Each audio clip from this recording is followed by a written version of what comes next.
به نه وایې پسه را باندې ګران یې لیونیه بس له زړه را باندې ګران یې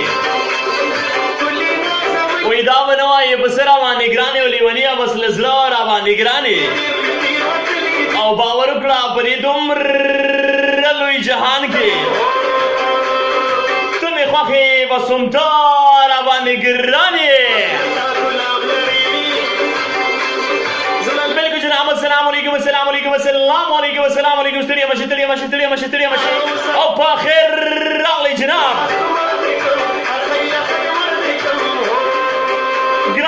ګران مینوالو ستاسو ورور ستاسو ګوربا ستاسو پرزنټر جناب کینګ اف کامیډي او چې د ټوکو ټکارو بېتاج بادشاه سلمان افریدی او که یقین نه راځي نو جناب وایي دغه ګز او دغه میدان او چې هغه یو سړي سره جناب بل سړی ولاړو که نه نو هغه ورته وایي په حساب کتاب باندې لږ نه پوهېدو وایي وروره ما 14 انډې واخېستې که نه وایي 14 انډې مې واخېستې او 4 مې پرې نورې واچولې نو دا څه وشوې نو هغه بل سړی لږ ساده غوندې کوي هغه ورته وایي وایي ما ته خو اوس پته ولګېده چې ته انډې مچې بلکې جناب ټوکې ټکارې دي سلمان افریدی در سره دی اور گپ شپ لگेगी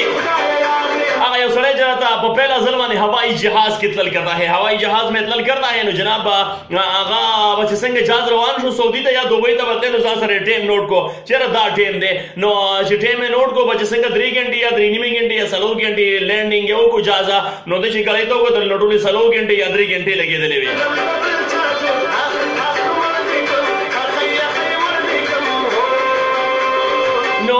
دغه سړي ځان سره وویل مړه صاحب په سلطان ور ډېرې پیسې تباه کړې وې عالم وویل دا 4 غنټې مزل خو ما پیدل هم کولی شو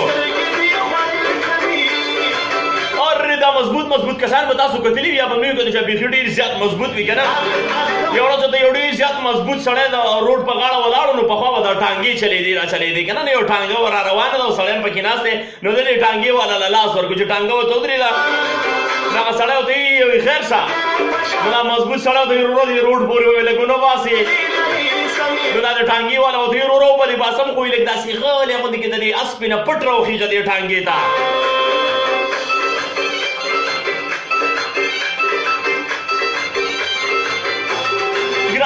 ګران مینوالو شعر و شاعري پکې لږه ډېره پکار ده خو د شاعر حوالې سره هغه د یو شاعر چېرته په یو ځای کې نکاح تړلی کېده که نه نو واده او نکاح والا تړلی یو شاعر و جي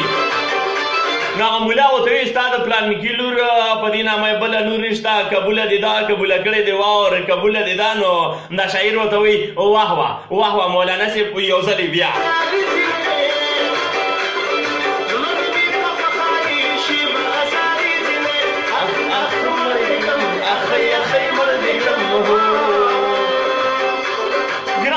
ګرانو مینوالو ټوکې ټکارې د سلمان افریدي سره جناب ښې ډېرې ښې مزیدارې ښې ګلالۍ او بریالۍ هغه یو سړی په سوچونو کې روان و که نه په سوچونو کې روان نو بل سړي ورپسې شاته نه آواز وکړي ای ماما نو ده ول آواز ورنکړو خپلو سوچونو کې ډوبو نو بیا ورته وایي ای ماما نو بیا ول آواز ورنکړو که نه نو په درېیم ځلي چې ول آواز ورکړو ماما وایي تا ته ویمه نو هغه ول مخ راواړو وایي ما ته وی یا تا ته ویمه وایي ماما دا خر ستا دی نو هغه سړی ورته وایي نه وایي دا خر خو زما نه دی نو وایي روان خو تا پسې دی نو دا سړی ورته وایي ما پسې خو ته هم روان یې نو وایي ته هم زما شوې